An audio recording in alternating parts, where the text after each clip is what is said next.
कही अब तो महाराज रुक्मिणी चली। जाकर के रुक्मिणी भक्त तो याद रहे, जाकर के कहां पर पहुंची? अपने घर पे शाम के टाइम। और शाम के टाइम जब रुक्मिणी घर पे पहुंची तो रुक्मिणी की मैया कहने लगी, क्यों बिटिया कहां से आई हो इतनी लेट, ये बताओ पहले। तो रुक्मिणी कहने लगी, माँ शाम का वक्त है, हम लेट आए हैं, लेकिन मैया आप गुस्सा न हो, मेरे साथ की सहेली आ गई थी बागों में अपने अपने ससुराल से, तो मैया उनके पास में हम बैठ करके बातें करते रहे, मैया और कहीं नहीं गए हम।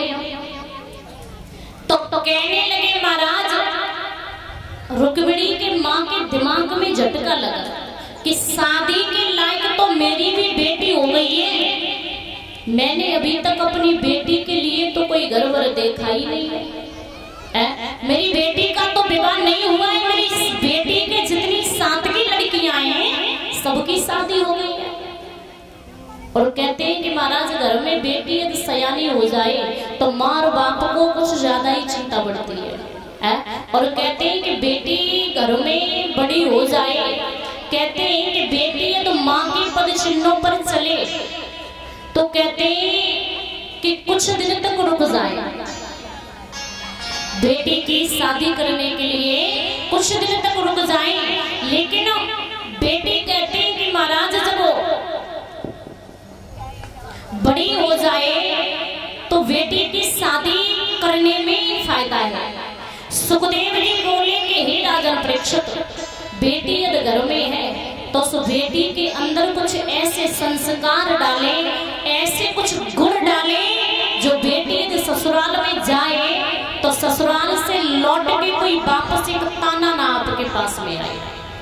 बेटी को एक ऐसे संस्कार दे करके भेजे कि ससुराल में जाकर के कोई बेटी की बुराई न कर पाए, ये न कह पाए कि आखिर में कुछ सिखाया है तेरे माँ और बाप ने, क्योंकि लड़की को एक ही दाव मिलती है, कुछ बिगड़ जाए तो सबसे पहले माँ का नाम आता है। ननद और सास कुछ कहेगी तो एक ही बात कहती है, क्यों री कुछ सिखाया तेरी अम्मा ने?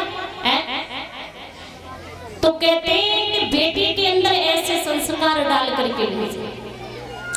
रुक्मिणी की माँ के दिमाग में लगा कि बेटी की अब शादी करनी चाहिए, तो रुक्मिणी की मैया ने वादी को अपने पास में बुलाया।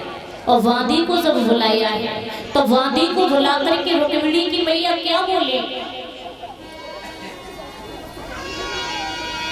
कि वादी लई बुलाए कहीं समझ आए चली कजारी, कोई मेरे राजा को टेर के मैं वादी लाई।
महलों में रानी बुला रही है। चले हैं आज महाराज, जब चले हैं भीष्म पहुंचे हैं रुक्मिणी के माँ के पास। कहने लगे आज आपने इतनी जल्दी क्यों बुला लिया? तो कहने लगी महाराज घर में बेटी सयानी हो गई, घर में बेटी शादी के लायक हो गई है। बेटी के लिए कोई घर पर देखा है क्या आपने? जैसे ये बात कही कि बेटी के लिए कोई घर पर देखा है क्या आपने? कहने लगे बेटी के लिए अभी घर पर तो कोई नहीं देखा है, लेकिन ऐसा है मेरा बेटा रुको मेरे बराबर का हो चुका है, और बाप के बराबर का यदि बेटा हो जाए, बाप के पैर का जूता बेटा के पैर में आने लगे तो बाप को भी ज्यादा अपनी चलानी नहीं चाहिए, कुछ जिम्मेदारी बेटा के ऊपर डाल देनी चाहिए, खुद संभालेगा। तो कहने लगे मेरा बेटा जो रुकुम है वो मेरे बराबर का हो चुका है, मेरी राय ऐसी है कि अपने बेटा से कुछ मैं सलाह लूं, उसने अपनी बहन के लिए कोई घर देखा है या नहीं देखा। रुकुम को बुलाया, और रुकुम को जब बुलाया है तो रुकुम से कहा कि बेटा हाँ पिताजी आपकी बहन रुक्मिणी शादी के लायक हो गई है, बहन के लिए कोई घर देखा है आपने क्या? कोई लड़का देखा है क्या? बहन की शादी करनी है आपकी। रुकुम कहने लगा पिताजी आप चिंता क्यों करते, मैंने अपनी बहन के लिए बहुत दिन पहले से ही घर देख लिया है। जैसे ही ये बात कही कि मैंने अपनी बहन के लिए बहुत दिन पहले से ही घर देख लिया है, कहने लगे बेटा कौन है, कहाँ का रहने वाला है, क्या करता है? तो कहने लगे पिताजी चंदेली का राजा है, राज करता है, सुंदर लगता है, और पिताजी रिश्ते में वो हमारा साला है। कहने लगे क्यों, अपने साले के साथ में अपनी बहन की शादी करोगे? अरे देश विदेश में जो पत्र जाएंगे तो लोग क्या कहेंगे कि भीष्म ने अपनी बेटी की शादी अपने लड़के के साले के साथ में कर दी। कहने लगे पिताजी कोई कुछ नहीं कहेगा, इन रिश्तों से मुझे कोई मतलब नहीं है, जब उसने अपनी बहन की शादी हमारे साथ में कर दी तो हम अपनी बहन की शादी उसके साथ में कर देंगे, कौन सा फर्क पड़ता है, कौन सी बड़ी बात है, रिश्ता बराबर हो जाएगा। जैसे ये बात कही कि पिताजी रिश्ता बराबर हो जाएगा, सुखदेव जी बोले हे राजा परीक्षित। भीष्म कहने लगे बेटा देश विदेश में जो पत्र जाएंगे बहुत बड़ी हंसी होगी, लोग ये कहेंगे भीष्म ने अपनी बेटी की शादी अपने लड़के के साले के साथ में कर दी, मैं रुक्मिणी की शादी शिशुपाल के साथ में नहीं करूंगा। एक भी बात नहीं माना रुको, कहने लगा पिताजी रुक्मिणी की शादी शिशुपाल के साथ में होगी। कहने लगी बेटा एक बार बाबा नारद आए थे, तो बाबा नारद ने ये कहा था कि भीष्म आपकी बेटी की शादी उस द्वारिकाधीश कन्हैया के साथ में होगी। रुकुम कहने लगा पिताजी उस ग्वाला के साथ में, उस गमार के साथ में, अरे उसने वन वन में गाय चराई है, माखन दूध दही लूट लूट करके खाया है, गोपियों के साथ में महारास किया है, बंशी बजा बजा करके गोपियों के साथ में वो नृत्य करता है, उसके साथ में अपनी बहन की मैं शादी करूंगा।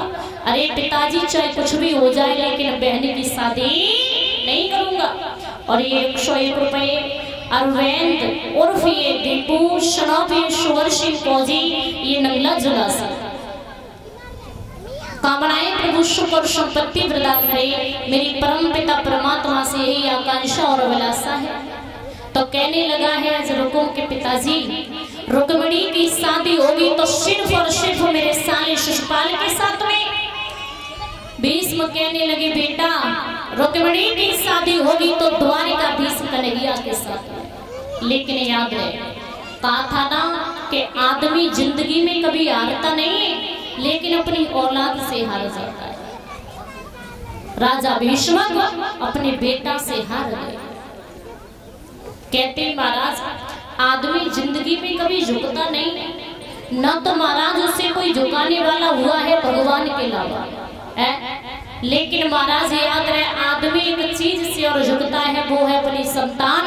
ये तो महाराज संतान बिल्कुल जब बर्बादी पर खड़ी हो जाती है, और महाराज कहते हैं कि बर्बादी के यदि लक्षण है तो संतान यदि बर्बादी करने लगे तो उस आदमी का इससे बड़ा कोई विनाश नहीं है। जिसकी संतान सही ना हो, संतानी यदि गलत चल रही हो, गलत काम कर रही हो, तो महाराज इससे बड़ा कोई विनाश का समय नहीं है। कहते हैं महाराज राजा भीष्मक ने बहुत समझाया, और भीष्मक ने जब समझाया तो जो बोले हैं रुकुम के पिताजी आप हमारी एक बात सुने। और ये रुकुम क्या बोला है,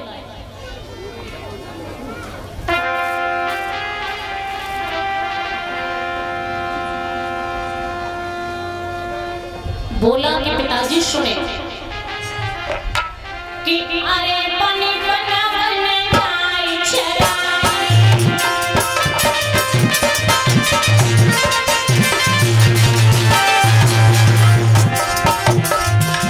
पानी बनावन गाय चराई, और लूट लूट के खाई।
पिताजी चाहे कुछ भी हो जाए, रुक्मिणी की शादी में अपने साले शिशुपाल के साथ में करूंगा। अरे पिताजी चाहे कितनी भी तलवारें चल जाए, चाहे युद्ध हो जाए, कुछ भी हो जाए, लेकिन रुक्मिणी की शादी में अपने साले शिशुपाल के साथ नहीं करूंगा। भीष्म कहने लगे बेटा नहीं, देश विदेश में पत्र जाएंगे, लोग क्या कहेंगे? कहने लगे पिताजी कोई फर्क नहीं पड़ता है। और लेकिन महाराज याद रहे, कहते हैं आज से पहले अपने इस देश जो भारत की ससुराले थी ना, वो विदेशों में होती थी। अपने इस देश भारत की ससुराले विदेशों में होती थी। क्यों? क्योंकि महाराज अपना ये देश भारत जो है ना, ये उच्च कोटि पर माना गया। विदेशी लोग कहते थे कि ये सबसे पवित्र देश है, सबसे अच्छा देश है, तो वो है भारत।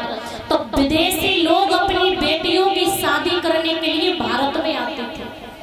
और आज का समय ये है कि महाराज भारत के ही वासी अपनी लड़की की शादी जब भारत के वासी लड़के के साथ में करने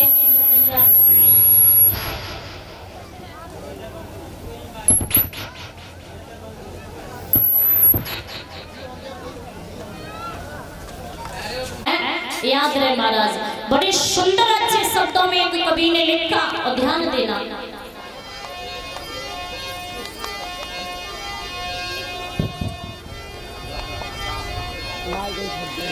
कि बिना विद्या भारत देश और देश तेरी बड़ी खुआरी, बिना विद्या भारत देश।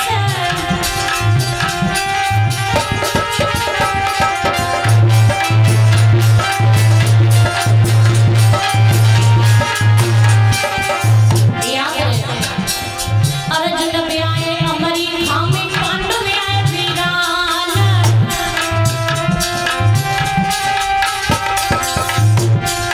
अर्जुन ब्याहे अमरी धामी, पांडु ब्याहे वीरान। राजा धृतराष्ट्र ब्याहे थे, और काबुल के दरमियान जागी माता गांधारी।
हवाई जहाज को लोग उड़ते हुए देखते हैं तो कहते हैं कि हमारे वैज्ञानिक ने कितना अच्छा चमत्कार किया, जो लोहे का टुकड़ा आकाश में उड़ रहा है। लेकिन याद रहे, आज के वैज्ञानिक से ज्यादा सतयुग त्रेता द्वापर का जो वैज्ञानिक था, जो मंत्रों का जो शक्ति का वो वैज्ञानिक था, वो आज के वैज्ञानिक से कई गुना ज्यादा था। और कहा हवाई जहाज को देख देख के लोग करते अफसोस,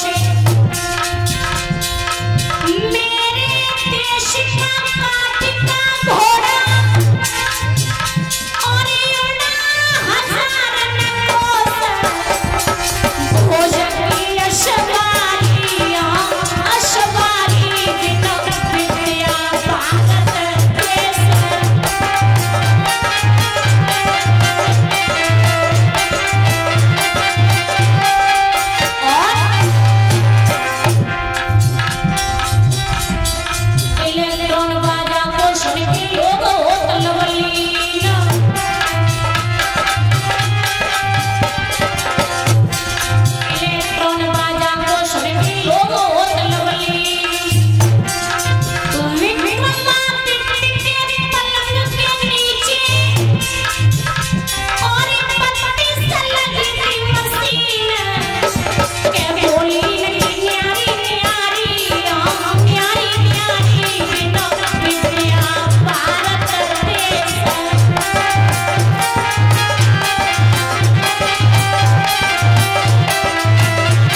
अपने इस देश भारत की ससुराल विदेशों में होती थी।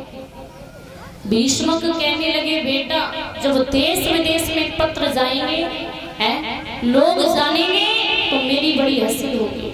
लेकिन महाराज इस रुकुम ने एक भी बात नहीं मानी, और रुकुम ने जब एक भी बात नहीं मानी है तो वक्त तो याद रहे, जाकर के रुकुम ने क्या किया, अपने साले शिशुपाल के लिए पत्र लिखा है।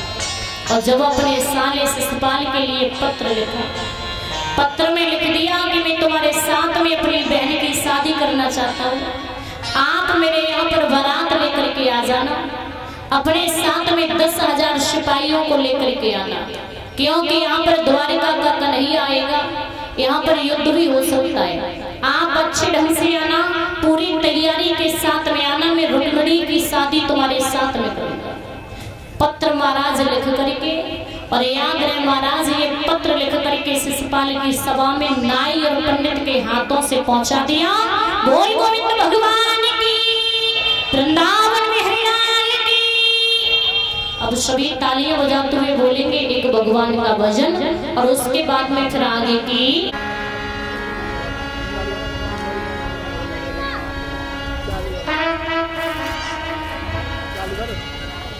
तालियां बजाते हुए बोलेंगे सभी।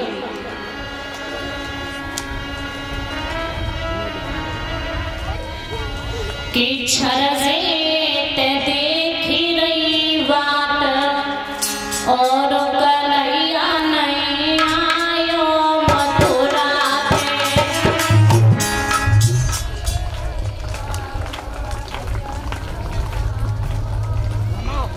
तालियां बजाते हुए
तो डंडा मारे तो बिलैया भाग है।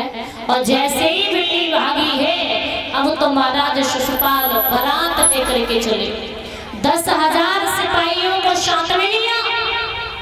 और महाराज जब 10,000 सिपाहियों को साथ में लिया, चले ही नहीं शिशुपाल, तो महाराज याद रहे जैसे ही घर में तो निकल पाए और तब तक महाराज क्या हुआ, बिल्ली रास्ता काट गई, बिलैया आगे तो निकल गई।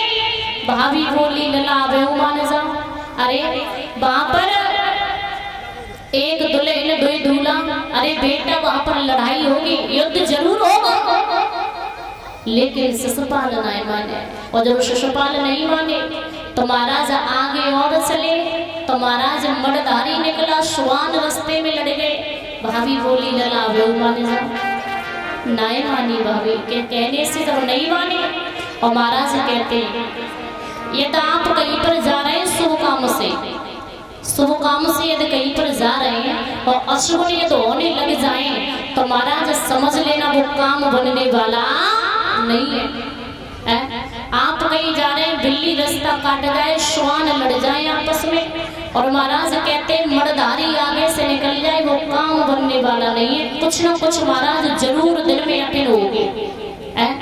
एक कवि कहता है, बड़े सुंदर शब्दों में लिखा, बड़े ध्यान से सुनना।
और ये असुर होने लग जाए तो महाराज समझ लेना वो काम बनने वाला नहीं।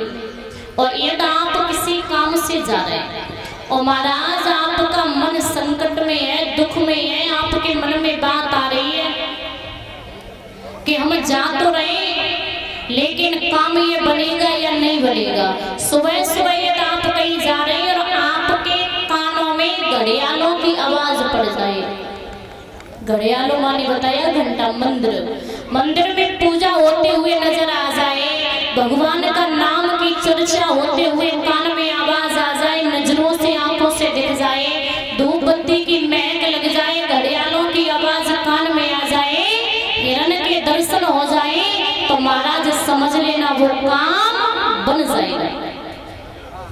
तो आज महाराज सुखदेव जी बोले कि हे राजा परीक्षित, भाभी को बहुत समझाया, भाभी ने बहुत समझाया आज शिशुपाल को, लेकिन महाराज शिशुपाल एक भी बात नहीं माने। और जब शिशुपाल एक भी बात नहीं माने तो महाराज याद रहे 10 दिन पहले से ही जाकर के शिशुपाल ने जो कुंदनपुर को घेर लिया, 10,000 सिपाहियों को साथ में ले जाकर के देखे कहां से आकर के वो कन्हैया रुक्मिणी को ले जाएंगे और ये 101 रुपए अंतर से करके ले जाओगे। जैसे ये बात कही कि शिशुपाल की दुल्हनिया बन करके नहीं जाऊंगी तो महाराज रो करके जो रुक्मिणी क्या बोली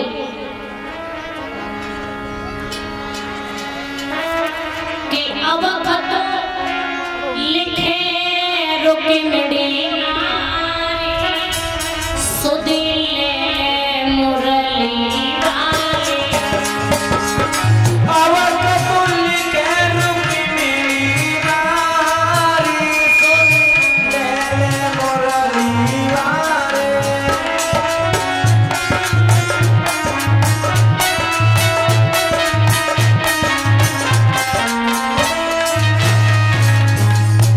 रुक्मिणी रोने लगी।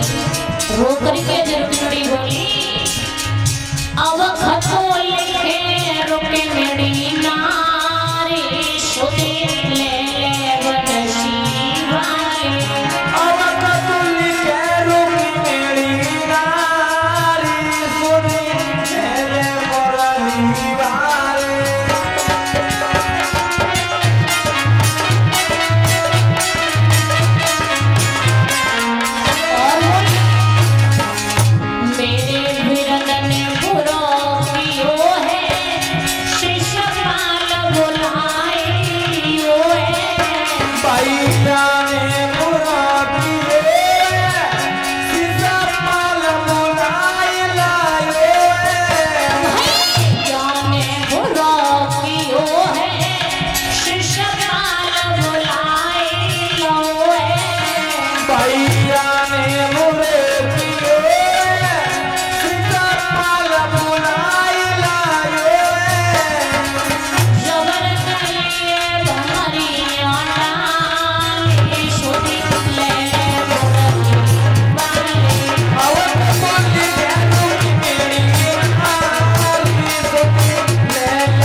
इस प्रकार से जब रुक्मिणी रोई और रुक्मिणी जब इस प्रकार से रोई तो भक्तों याद रहे रोते रोते रोते रोते रुक्मिणी सो जाती है।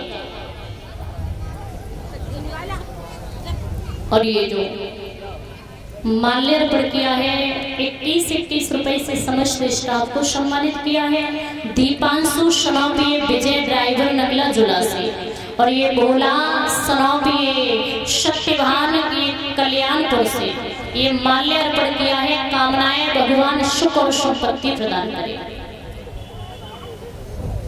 तो महाराज याद रहे सुखदेव जी कहते हैं हे राजन परीक्षित आज जो महाराज और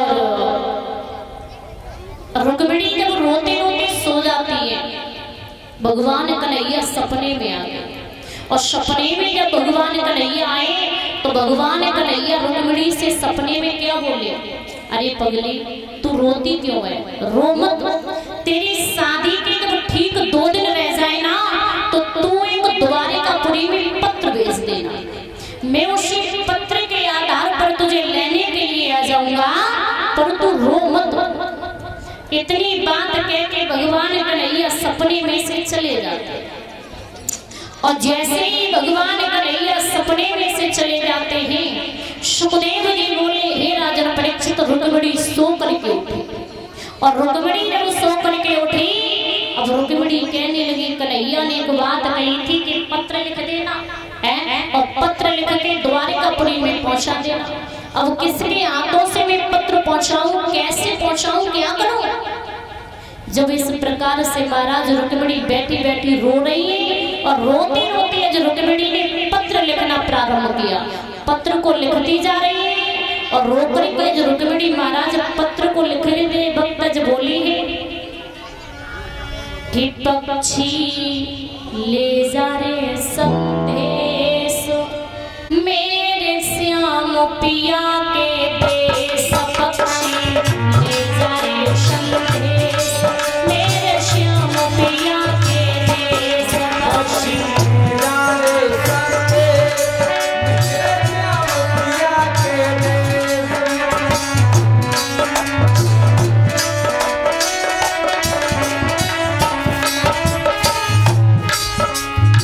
चिट्ठी में सब कुछ लिख देना, चिट्ठी में सब कुछ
प्रकार से रुक्मिणी ने कहने लगी, रुक्मिणी की पत्री भेजू तो भेजू किसके हाथ? बैठी बैठी रो रही है। तब तक महाराज याद रहे कि ब्राह्मण देवता आ जाते। ब्राह्मण देवता जब आए तो महाराज आवाज लगाई, माता रुक्मिणी दौड़ी और दौड़ करके भक्तों जाकर के अजी रुक्मिणी आज ब्राह्मण देव के पास में पहुंचे। कहने लगी, बाबा के हाँ आपसे हम कुछ कहना चाहते हैं। कहने लगे, क्या? कि आप हमारा एक पत्र है, उस पत्र को लेकर के आप क्या चले जाएंगे? कहने लगे, बेटी आप रो क्यों रही है? कहने लगी कि बाबा मेरा जो भैया रुकम है ना, वो मेरी शादी अपने साले के साथ में कर रहा है, इस वजह से रो रही हूँ। लेकिन बाबा मैं उसके साले के साथ में अपना विवाह करना नहीं चाहती हूँ। मैं तो अपना विवाह उन द्वारिकाधीश कन्हैया के साथ में करना चाहती हूँ। ब्राह्मण देव कहने लगे, बेटी द्वारिकाधीश कन्हैया को कभी देखा है आपने? तो कहने लगी, बाबा मैंने सपने में देखा है, वैसे तो कभी नहीं देखा है, सपने में जरूर देखा है मैंने। ब्राह्मण देव बोले, बिटिया सपने कहूँ अपने नाई होवे, क्यों पागल बन रही? कहने लगी, नहीं बाबा तुम मेरा पत्र लेकर के द्वारिकापुरी चले जाओ। ब्राह्मण देव बोले, बिटिया 750 कोष द्वारिकापुरी है। अरे बेटी मेरी बुढ़ापे का शरीर है, यदि कुछ हो गया ना तो रास्ते में हम लुढ़क जाएंगे, पत्र तेरा रह जाएगा रास्ते में। रुक्मिणी कहने लगी, बाबा यदि मैंने सच्चा प्रेम किया होगा उनसे तो वो आकर के खुद अपने पत्र को स्वीकार करेंगे, लेकिन आप हमारा पत्र लेकर के जाए। ब्राह्मण देवता के हाथ में पत्र दिया। आज ब्राह्मण देवता पत्र लेकर के चले। ब्राह्मण देवता के बुढ़ापे का शरीर है, और महाराज देखा होगा परीक्षित महाराज के बुढ़ापे के शरीर में ना तो हाथ काम करे, ना हाथ काम करे, ना दांत काम करे। बुढ़ापे का ये कहते हैं, बुढ़ापा ये होता है सबसे बेकार चीज होता है बुढ़ापा। ये बुढ़ापा महाराज एकदम से कटने से कटता भी नहीं, सहजाइए सबसे लंबी उम्र होती है बुढ़ापे की। तो कहते हैं ब्राह्मण देवता के ऊपर बुढ़ापा, ब्राह्मण देवता 4 खेत चल ले और महाराज फांसी आ जाए फिर बैठ जाए। बोले, जब बिटिया ने नहीं मानो, बुढ़ापे को शरीर है कि रास्ता में मर गए ना तो पत्र इसका रास्ते में ही रह जाएगा। ब्राह्मण देवता फिर 4 खेत चले, महाराज फांसी आ जाए फिर बैठ जाए। ब्राह्मण देवता को एक बहुत सुंदर बाग नजर आया, तो ब्राह्मण देवता उसी बाग में बैठ गए। और बाग में बैठ करके जो ब्राह्मण देवता भजन करने लगे हैं, लेट जाते हैं। और ब्राह्मण देवता क्या बोले हैं कि मोई भी समकी बिटिया ने और वे जो है सुने सावरिया मोए। मोई भी समकी लारो में वे जो है सुने सावरिया।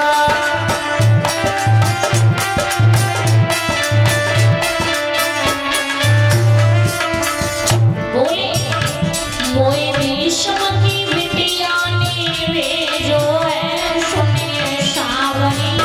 मोई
जो महाराज इस प्रकार से और भक्तों याद रहे ब्राह्मण देवता जब भजन करते और भजन करते करते जब ब्राह्मण देवता उसी बाग में सो जाते और जैसे ही ब्राह्मण देवता वह बाग में सोए भगवान ने देखा कि रुक्मिणी का पत्र लेकर के आए थे वो तो उसी बाग में सो गए। भगवान ने पार्षदों से कहा जाकर के जाओ जो रुक्मिणी का पत्र लेकर के आए थे ब्राह्मण देवता वो बाग में सो गए, उन्हें उठा करके द्वारिकापुरी में लेटा दो। महाराज ब्राह्मण देवता को उठा करके पार्षदों ने द्वारिकापुरी में लेटाया। ब्राह्मण देवता जब सो करके उठते तो ब्राह्मण देवता को पूरी द्वारिकापुरी सोने सोने की नजर आ रही है। ब्राह्मण देवता आज महाराज याद रहे पूछने लगे यजमंत्री से कि बेटा ये क्या है, तो कहने लगे यजमंत्री बाबा न तो मुझे 6 द्वारिकापुरी में जाना है और न मुझे 6 कन्हैया से मिलना है। जैसे ये बात कही अब तो महाराज याद रहे मंत्री कहने लगे कि मुझे ऐसा लगता है ये बाबा पूर्व साइड से आए हैं। तो महाराज याद रहे सुखदेव जी बोले हे राजन परीक्षित, मंत्री कहने लगा बाबा मुझे ऐसा लगता है आप पूर्व साइड से आए हो कि हाँ बेटा। तो कहने लगे बाबा एक ही तो द्वारिकापुरी है, एक ही कन्हैया है, एक ही द्वारिकापुरी है, एक ही कन्हैया है, लेकिन बाबा बस बात इतनी है कि क्या कि तुम्हारे यहाँ पर कहते हैं कन्हैया है और हमारे यहाँ कहते हैं कन्हैया 6। तुम्हारे यहाँ कहते हैं द्वारिका है और हमारे यहाँ कहते हैं द्वारिका 6। एक ही द्वारिकापुरी है, एक ही कन्हैया है, बस कहने कहने के अंतर है। जैसे ये बात कही अब तो महाराज याद है सुखदेव जी बोले हे राजा परीक्षित, ब्राह्मण देव बोले बेटा कन्हैया का मैंने बाबा सामने चले जाओ, जो बैठे ना सबसे ऊंचे सिंहासन पर वही कन्हैया है। ब्राह्मण देवता चले और जाकर के महाराज वो चिट्ठी ली और चिट्ठी महाराज जाकर के ब्राह्मण देवता ने कन्हैया के हाथ में पकड़ा दी और ये 50 रुपए अंतराम ये नगला टिकुरिया से 101 रुपए हरमोद यादव ये P+1 और ये 101 रुपए राहुल ये सचिन भाई 101 रुपए मुस्कान आयुष ये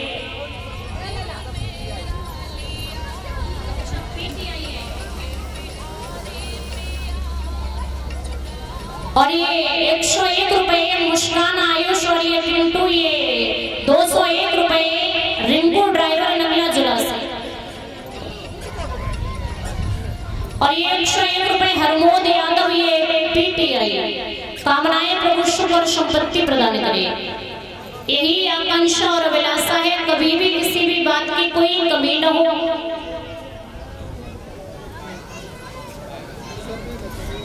आज महाराज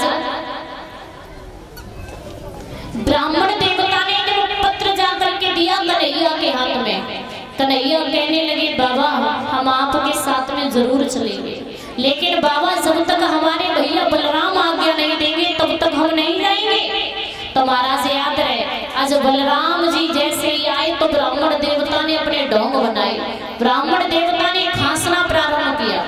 ब्राह्मण देवता यहाँ तक खांसे कि ये मालूम पड़े कि ब्राह्मण देवता के अभी प्राण निकले जा रहे हैं। तो महाराज याद रहे सुखदेव जी बोले हे राजा परीक्षित, बलराम जी बोले कन्हैया ये ब्राह्मण देवता कहाँ से आए?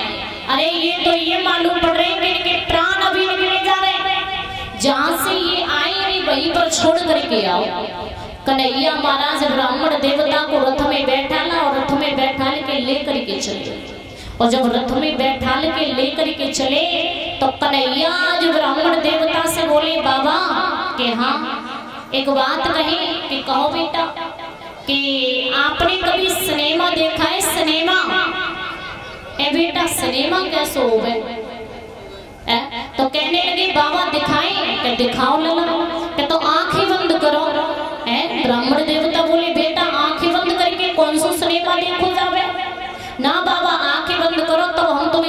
दिखाएंगे।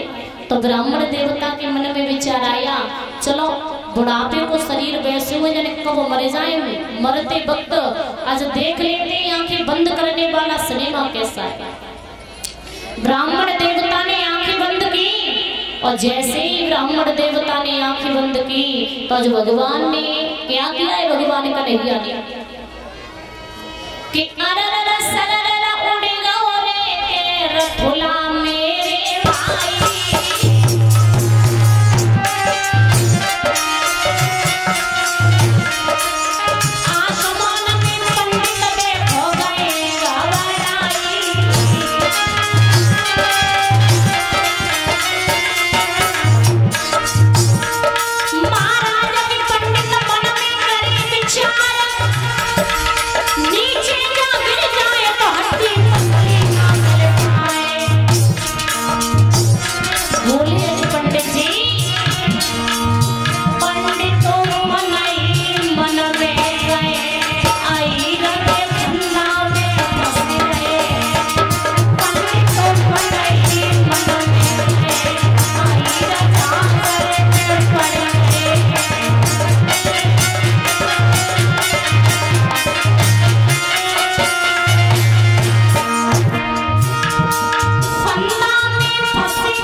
भगवान ने रथ ऊपर उड़ाया, ब्राह्मण देवता बोले लला रथ नीचे उतारो, हमारे तो प्राण गए बेटा, प्राण गए, रथ नीचे उतारो।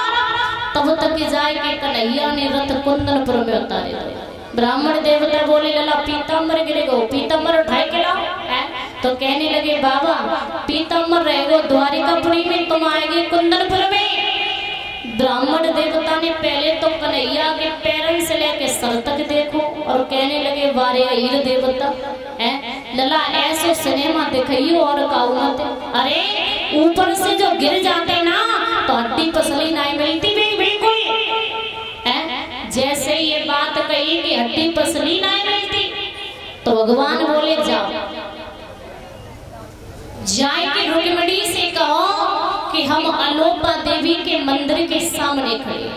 वो आए महाराज, आज रुक्मिणी चली, ब्राह्मण देवता जाकर के रुक्मिणी के पास में पहुंचे और रुक्मिणी के पास में जब ब्राह्मण देवता पहुंचे हैं कहने लगे बिटिया वो आई गए, जाओ तो कहाँ है? अलोपा देवी के मंदिर के सामने। तो आज महाराज रुक्मिणी चली है तो रुक्मिणी के मन में क्या विचार आया, मैं तो जा तो रही हूँ लेकिन जाते जाते अपनी माँ से तो मिलती जाऊँ। रुक्मिणी अपनी मैया के पास में पहुंची, कहने लगी मैया कि हाँ बिटिया मेरा विवाह कब है? बिटिया कल। मैं ससुराल कब जाऊंगी? लाडो तो ससुराल जाएगी परसों। मैया मेरे मन में ऐसी आ रही कि तेरे गले से लग के आज ही हम खूब रोए। जैसे ये बात कही तो कहने लगी बिटिया आज से यदि तू रोएगी तो तेरी आंखें सूज जाएंगी। अरे बिटिया रोए रोए के परेशान हो जाएगी, आज के जमाने में कोई रोवे? अरे बिटिया आज के जमाने में कोई नहीं रोवे, टाटा बाय बाय करते हुए ससुराल को चली जाए तो काय के लिए रोएगी? लेकिन रुक्मिणी नहीं मानी, रुक्मिणी अपने माँ के गले से लगी बहुत रोई। और बेटी जब घर से विदा होती है तो माँ की आत्मा कुछ अलग होती है।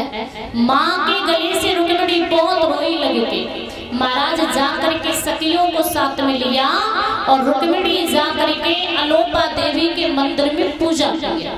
पूजा करने के बाद में रुक्मिणी बाहर निकली तो कन्हैया ने जैसे ही 10-12 लड़कियां देखी, कन्हैया कहने लगे वारे वाह ब्राह्मण देवता। अरे हमने एक रुक्मिणी की कही है, जब ब्राह्मण देवता ने 10-12 भेज नहीं, अब हम कहाँ देखें कि रुक्मिणी कौन सी है? ये रुक्मिणी आगे बढ़ी, जाकर के कन्हैया के रथ के पास में पहुंची तो रुक्मिणी ने अपना हाथ ऊपर उठा दिया था। रुक्मिणी के हाथ में बना था कंगन, तो समझ गए यही रुक्मिणी है। रुक्मिणी बोली आपके हाथ में क्या है? कन्हैया बोले हमारे हाथ में है बसुरिया, के बजाए के दिखाई दो। कन्हैया बोले सही कह रही हो, हमने बजाई बसुरिया, जो दुश्मन लगे सो टोक दे हमारी बसुरिया है। अरे का हड्डी पसली तोड़वाओगे? तो कहने लगे कि मुझे दिखा दो। कहने लगे ये बंसी में किसी को देता नहीं, ये मेरे अरवा फरवा की मुरली है, ये बंसी में किसी को नहीं देता हूँ। तो आज रुक्मिणी बोली क्यों? तो कहने लगे सुनो ये मेरी बंसी की कीमत क्या है। कि कुबेर घड़ा में कवृक्ष जमो बनसी के नाम कटाए धरिए, से सने काटे मए सने पेड़ी सनकारे सनकारे दैये।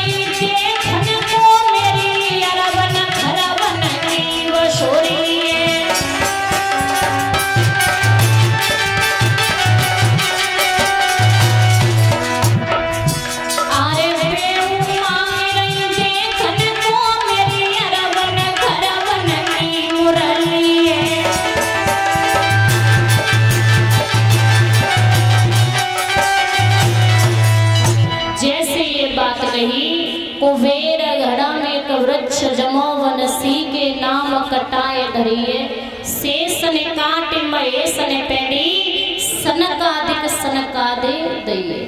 ब्रह्मा ने में छेद करे मुनि नारद ने जनकार दैये, सो मांग रही देखन को मेरी अरवन खरवन की बसुरी, ये बंसी में किसी को नहीं देता हूँ। और ये 501 रुपए का पुरस्कार आया है धर्मेंद्र फौजी, ये नंगला जुला से। ये कह रहे हैं एक कोई आला सुना दो छोटी सी। और ये 100 रुपए विपिन, ये सनौप सतीश।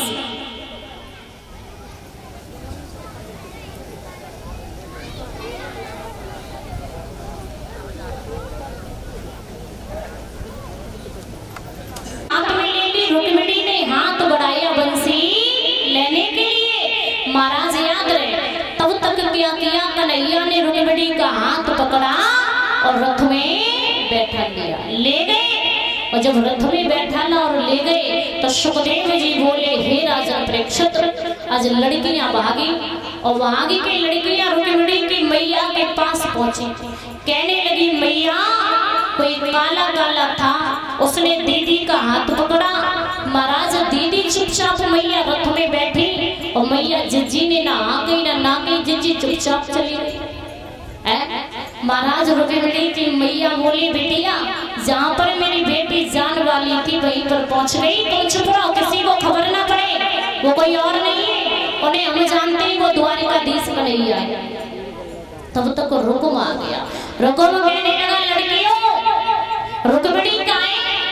तो कहने लगी महाराज लड़कियां के भैया कोई काला काला था, उसने दीदी का हाथ पकड़ा, जिज्जी चुपचाप रथ में बैठी, जिज्जी ने भैया ना कही ना कही, जिज्जी चुपचाप चली गई है। और जैसे ये बात कही जिज्जी चुपचाप चली गई तो जब महाराज रुकुम बोला तो वही द्वारिकाधीश कन्हैया रुक्मिणी को ले गया। तो अजी ये बोला है रुकुम,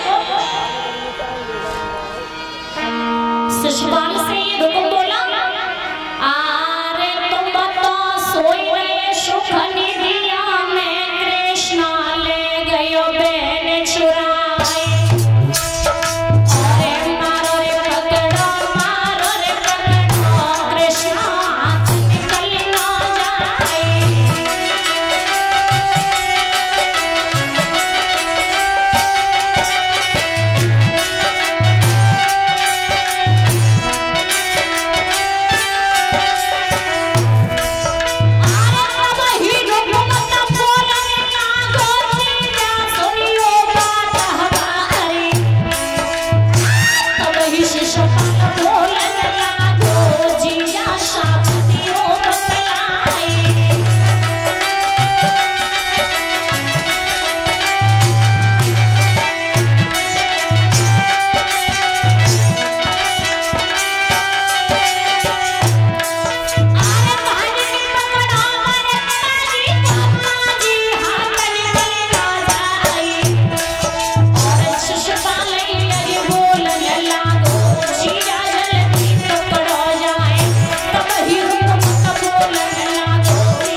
हुए जइयो त्यारो बढ़ जावे वो परिवार और तुमने नोट गए कागज के सोने के तेरे भगवती माए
वस्त्र भेंट कर रहे हैं और ये सभी स्टाफ को समस्त स्टाफ को 50-50 रुपयों से सम्मानित कर रहे हैं और ये भागवत के लिए 501 रुपए दान दे रहे हैं।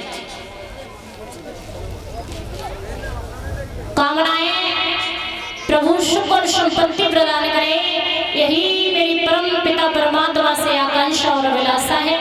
कभी भी किसी भी बात की कोई कमी न हो, भगवान धन के भंडार भरता रहे, यही आकांक्षा अभिलाषा है। बोल गोविंद भगवान की, वृंदावन में हरियाली की। और ये दोनों भागे भगवान कन्हैया ने रथ जाकर के रणभूमि में खड़ा कर दिया था और रुक्मिणी से कहने लगी, रुक्मिणी मैं तुम्हें ऐसे नहीं ले जाऊंगा, मैं पहले तुम्हारे भैया से युद्ध करूंगा।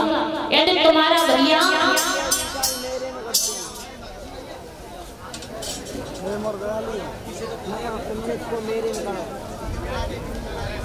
कहने लगी रुक्मिणी से, भगवान की यदि आपके भैया मुझे युद्ध में हरा देंगे तो मैं तुम्हें छोड़ जाऊंगा, और यदि युद्ध में मैं तुम्हारे भैया को हरा दूंगा तो मैं तुम्हें अपने साथ में ले जाऊंगा। महाराज सुखदेव जी बोले, हे राजा परीक्षित, आज याद रहे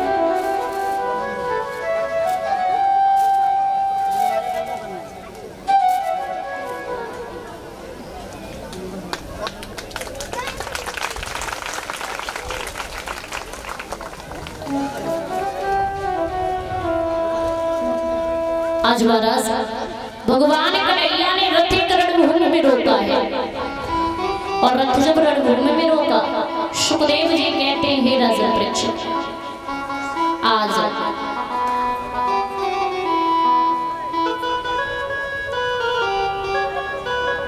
और जैसे ही रथ रणभूमि में रोका, रुकुम और शिशुपाल की सेना पहुंची।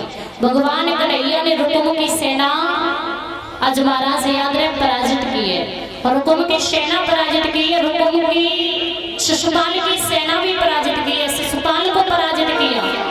उसके बाद में महाराज भगवान कन्हैया और रुकुम के बीच में युद्ध होने लगा। भगवान कन्हैया और रुकुम के बीच में जब युद्ध होने लगा तो महाराज याद रहे, युद्ध करते करते भगवान कन्हैया ने रुकुम को जमीन पर डाल लिया। जैसे ही मारने के लिए चले वैसे ही रुक्मिणी सामने आ गई। रुक्मिणी कहने लगी, नाथ आप इस मेरे भैया को न मारे। नाथ यदि आप इस भैया को मार दोगे तो नाथ ऐसा है, वक्त पर भैया की याद जरूर आती है। दुनिया वाले लोग ये कहेंगे कि रुक्मिणी ने अपने विवाह की खातिर अपने भैया को मरवा दिया। महाराज आप इस मेरे भैया को ना मारे। आज रुक्मिणी रो करके बोली ना तो भैया के प्राणों की भीख आप मुझे दे दे। और बोली कि भैया न मारो वरतार और मेरी मोती मांगवरी। भैया न मारो वरतार। कर सोने वाली जितनी भी बनाए तो खड़ी हो जाओ। भैया ना मारो वरतार मेरी मोती मांगवरी है। भैया ना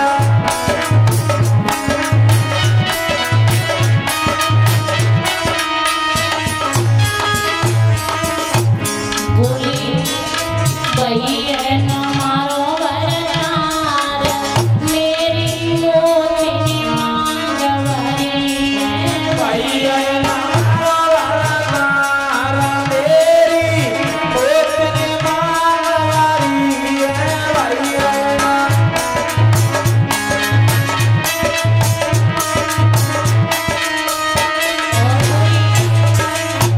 आरे कसुदिया में श्रावण के महीना। एक सुदिया वे सावन के महीना। एक कसुदिया में श्रावण के महीना। एक सुदिया वे सावन के महीना। पोते सजघावे वरतार मेरी मोती मांगवरी। भैया ना मारो वरतार मेरी मोती मांगवरी है।